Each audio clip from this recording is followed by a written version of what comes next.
चाचा मुझ पर ताव आज भले तू देता रह जिंदगिया रामे जी के देहल तुम चाप तनी एक बार हाथ उठा ली सब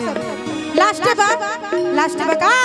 कि अवध में तालियों के साथ कि अवध में आए श्री राम आए आए मेरे राम अवध में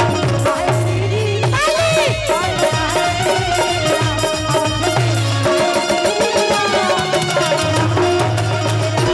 बनी तो हम ये कहब दिल मिलल होखे तो दिलदार मिले के चाहिए दिल मिलल होखे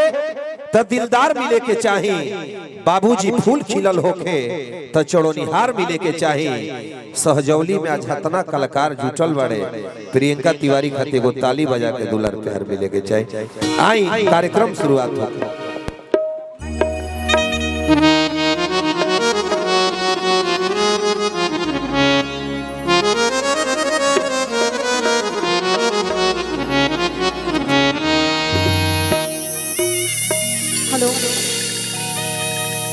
सबसे पहले तो ये जितना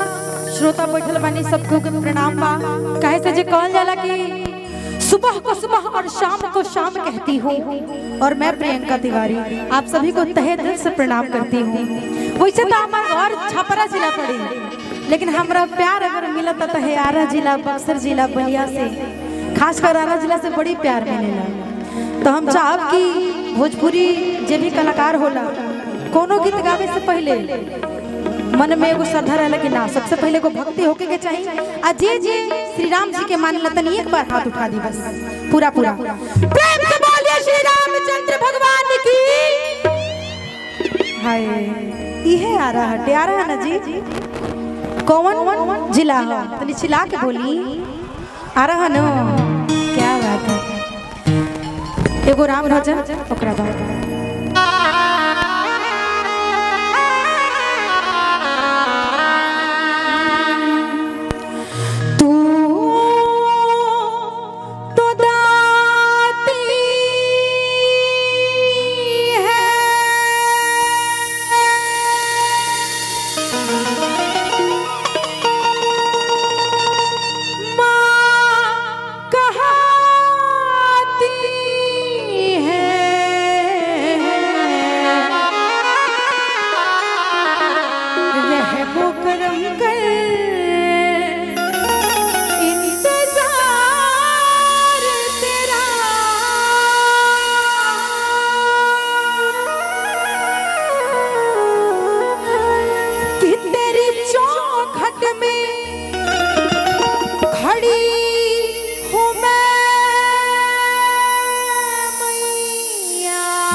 बड़ी रोई हूँ प्यार मुझे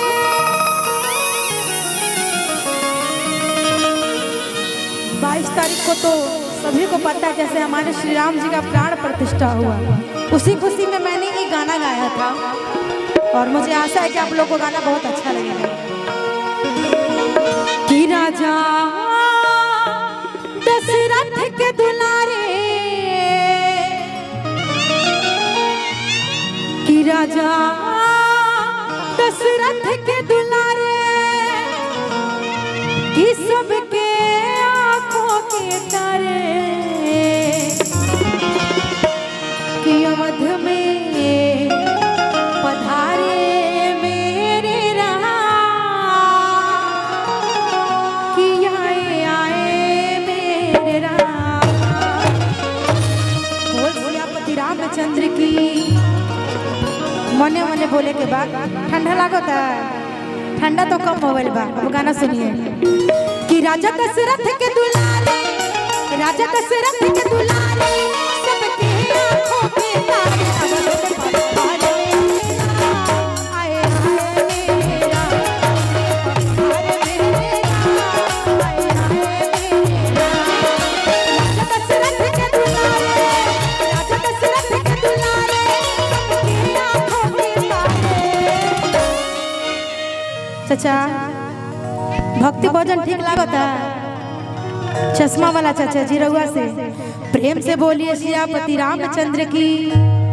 कि सबके आंखों के तारे अवध में पधारे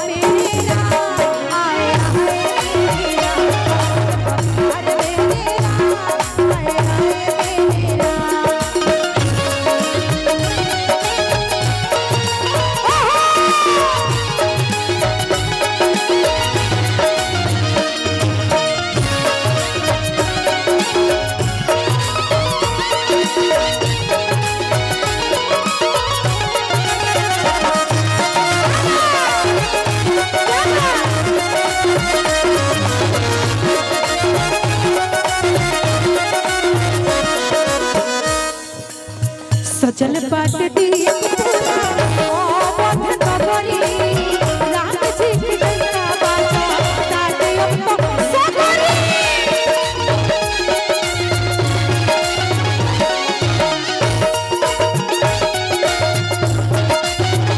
सजल बाट दिए पूरा अवध नगरी राम जी की डंका बाजा ताटे अब तो सगरी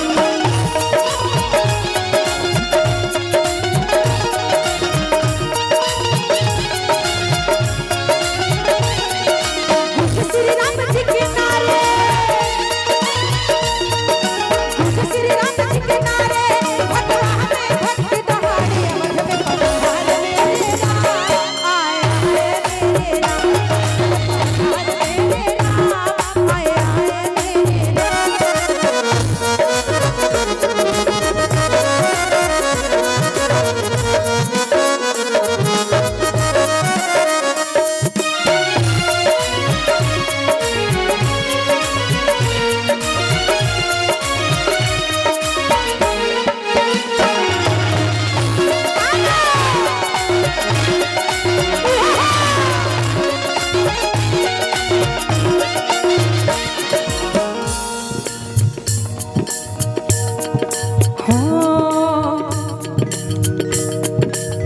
राम की कृपा से अब तो भइल सारा काम बा ओहे नाम से अब तो जग पूरा सारा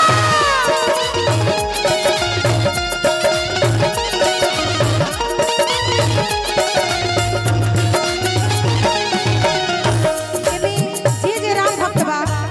हम मानत नहीं के जा शादी के फंक्शन बा लेकिन शुरुआती में भजन होला तो कबो कबो भजनो करे के चाहिए राम के कृपा से सबके चलल अब तक काम बा राम नाम लहला बिना जीवन बेकार बा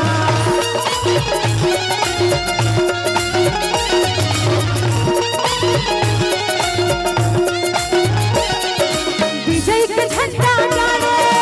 विजय के झंडा गाड़े श्री राम जी से चले जग सारे ए चाचा मुझ पर ताव आज भले तू देता रह जिंदगिया राम जी के देहल तुम चाहत तनी एक बार हाथ उठा ली सब लास्ट बका कि अवध में तालियों के साथ कि अवध में आए श्री राम आए आए मेरे राम अवध में आए श्री